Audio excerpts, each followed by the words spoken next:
ফর্মুলাটা আমি দিয়েছিলাম, এর সলিউশন কি করে করব দেখো।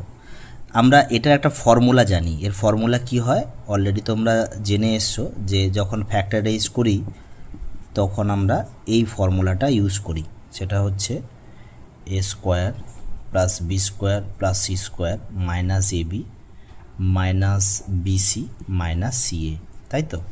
তাহলে এই ফর্মুলাতে যদি আমি ভ্যালুটা পুট করি দেখবে অনেক বড় হবে, কিন্তু এটার আনসার তুমি মুখে মুখে বলে দেবে, এর অ্যান্সার হবে কিন্তু 0।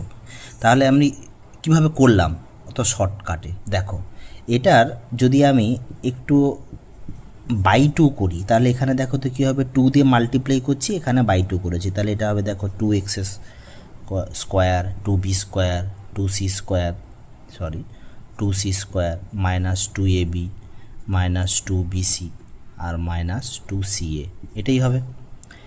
এবার দেখো এখান থেকে একটা ফর্মুলা তোমরা অলরেডি জেনে যাবে। দেখো এই এ স্কোয়ার একটাকে নিলাম, 2abটাকে নিলাম এখানে, আর একটা বি স্কোয়ার নিলাম।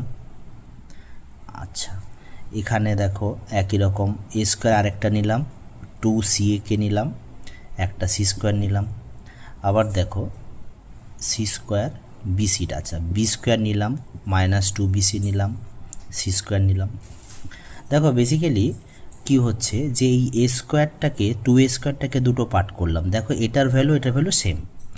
এতে কি হবে দেখো, আমাদের একটা ফর্মুলা আবার নতুন তৈরি হয়ে যাচ্ছে, এইটা মিলে হয়ে যায় এ মাইনাস বির হোল স্কোয়ার, এটা মিলে হয়ে যায় এ মাইনাস সির হোল স্কোয়ার, আর এটা মিলে হয়ে যাবে বি মাইনাস সির হোল স্কোয়ার, তাই না?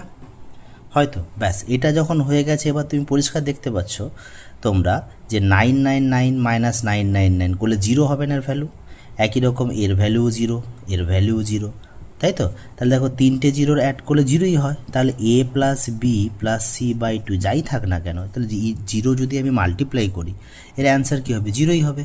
ব্যাস এই হচ্ছে আমাদের আজকের এই অঙ্কটার solution. Thank you very much.